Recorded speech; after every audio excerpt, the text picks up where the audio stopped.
Ahoy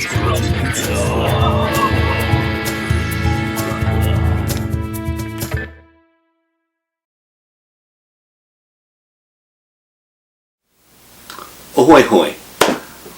Welcome to my bunker, where we're in lockdown, and I thought I'd take this opportunity to try and do a different thing, which is, before I could make guitars, I bought them. Sometimes they were for a bit of money. Most of the time I bought crappy, cheap, broken, unwanted, unloved guitars. So I thought I'd go through them as a series.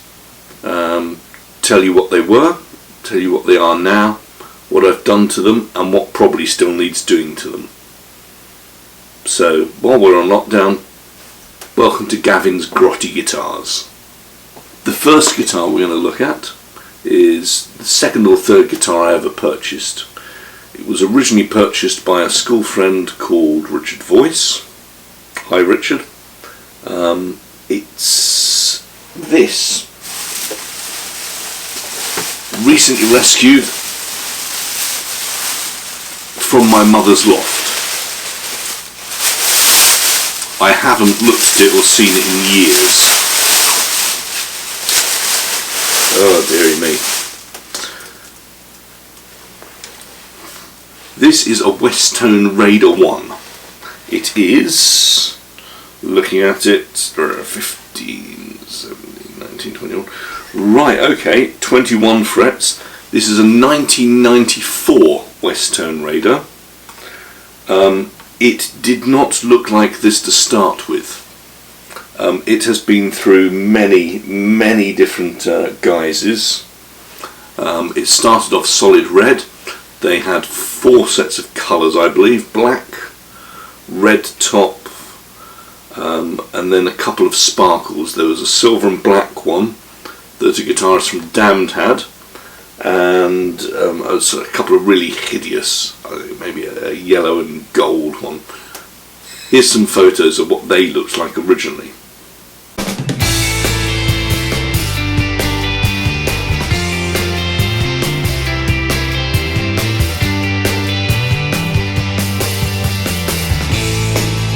As it was the first guitar, I think Richard Voice purchased this second hand for, I think if I remember rightly, it was about 120 quid. I purchased it from him for about 80. It was bright red then. At the time, didn't know what I was doing with guitars. Me and my girlfriend painted it in various things. I drilled a hole here to launch fireworks out of it. I then covered it in industrial tape. I did change the pickup, and the pickup is still the one that's changed, which is a JB Seymour Duncan, starting my lifelong love of Seymour Duncan pickups. It's quite a wide, not entirely flat neck, nice pointy thing. It's not that heavy. What's happened to it since? Well, it's rather a nice natural finish on this, isn't it? I got bored only 10 years ago, this Japanese Westone, and sanded the hell of it out. They're right down to nothing. Then I found a book on French polishing, and I gave it my best go at French polishing.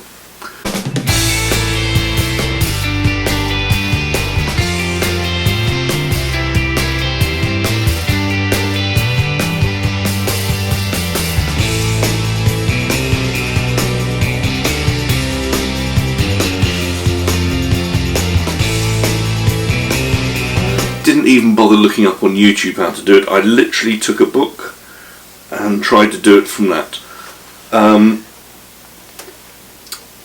Obviously gave the top a nice stain first. French polishing is not easy. This has got tons of coats on it now that I look at it, and it's settled quite well. The problem with French polishing, is that it scratches really, really easily.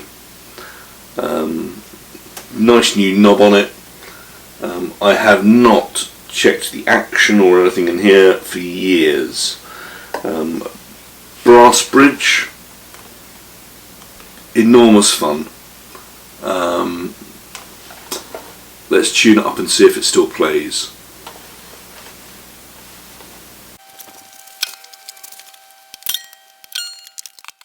Hello, welcome back. It's been a bit of a while since the last section was recorded, mainly due to stress, depression, the usual stuff that I'm sure we're all suffering from. Not knowing what to do. And frankly, as you saw, the spiky Westone Raider guitar needed some rewiring. The rewiring wasn't just a little bit of rewiring. Needed a whole new pickup because the old, probably 1984-86 JB humbucker was very old and wasn't working. One of the coils has gone. Whether I'll send it to someone to be repaired, I don't know. What I got was an Iron Gear Metal Mayhem or Metal something. Mainly because it sounded the most extravagant and loudest one there, and I thought, what the heck. This isn't a subtle guitar. Working on it, I have really appreciated what an amazing amount of fun the French polishing has been. It really is good. It's given a nice, hard, certainly brittle finish because it scratches easily.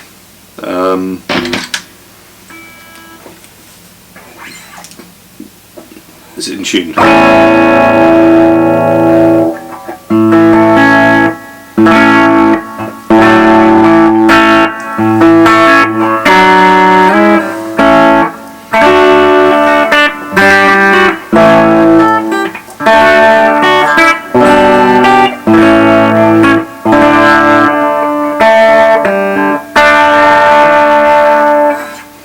The action's a little bit high still, but that's quite fitting with what it is. It was a sort of beginner's early guitar type thing. I remembered all sorts of things about it, that Richard Voice bought it for 120 quid. I was told it was used once by The Damned. It wasn't. However, one that was very similar, a 2 pickup model, was used in the video in The Young Ones, and if I can manage to squeeze 5 seconds of it in, I'll fix it in now. Great stuff. Go and watch The Young Ones, video nasty. The Damned are fantastic.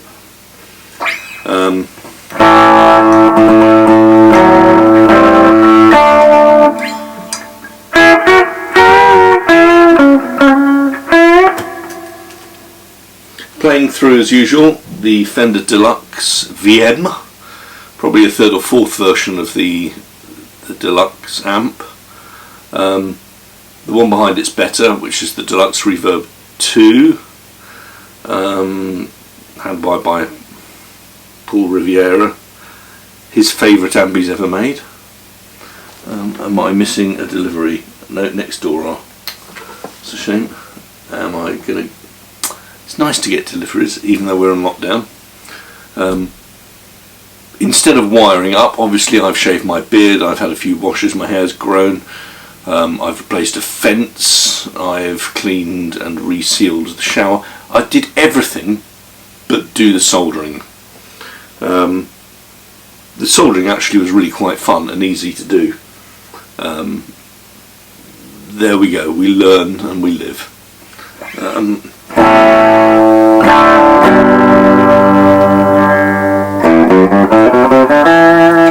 The pickup is lovely, it's quite distinct.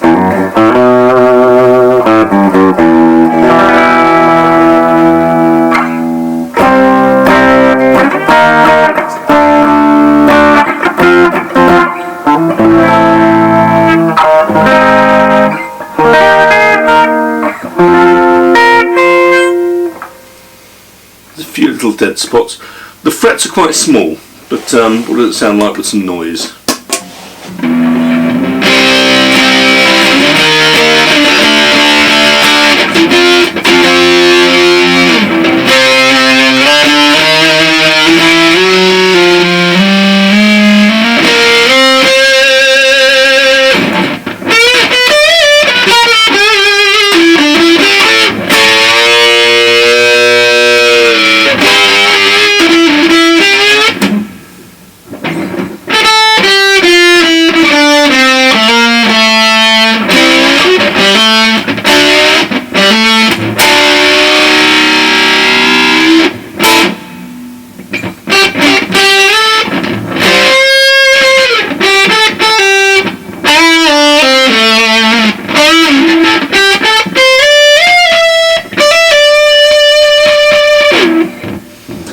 Great.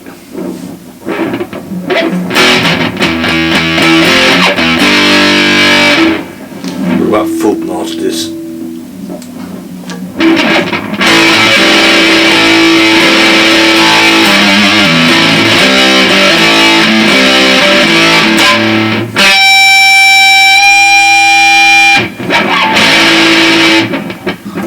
Straight out of tune. That's a shame. There we go. It sounds a lot better with this pickup than the other one ever did. It's a lovely loud pickup. It now goes back into the loft where it shall quietly sit. Certainly needs some new strings, but everything done on it so far has made it a lot better. So yes, Iron Gear pickups. Thank you. Very affordable. Not Chinese eBay £10 affordable, but also not custom shop wound Seymour Duncan affordable or unaffordable. I always find it difficult with bridge pickups because they're always a lot tinnier, need a lot more output. That's brilliant. Right, what's next?